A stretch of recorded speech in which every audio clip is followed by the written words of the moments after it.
د کابل ښار د اسناد او وثایقو د ثبت شپږو امریتونو په 2 اونیو کې 1409 بیلابیلې وثیقې اجرا کړي دي. د هلمند محاکمو په یوه میاشت کې 550 دوسیو ته پر رسېدنه سربیره 648 وثیقې هم اجرا کړي دي.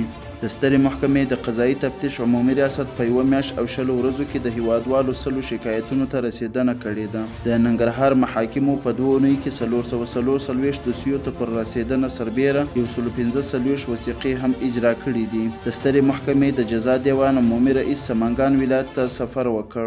د کندهار ولایت محاکمو د روان 1403 هجري شمسي کال په لومړۍ روبه کې 1806 دوسیو ته پر رسېدنه سربیره 1932 وثیقې هم اجرا کړي دي. د بغلان ولایت محاکمو د روان 1403 هجري شمسي کال په لومړۍ روبه کې 1948 دوسیو ته پر رسېدنه سربیره 1118 وثیقې هم اجرا کړي دي.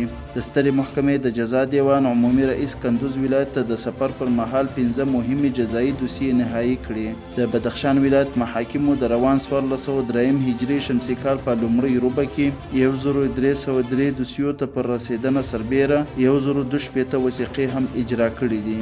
د هلمند ولایت محاکمو د روان 1403 هجري شمسي کال په لومړۍ روبه کې 2103 دوسیو ته پر رسېدنه سربیره 1455 وثیقې هم اجرا کړي دي. د کندهار محاکمو په یوه میاشت کې د 533 دوسیو پر حل او فصل سربیره 515 وثیقې هم اجرا کړي دي.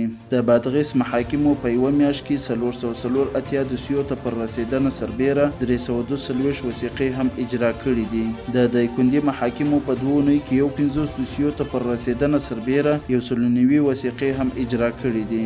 د کاپیسا محاکمو په 2 اونیو کې 122 دوسیو ته پر رسېدنه سربیره 71 وثیقې هم اجرا کړي دي.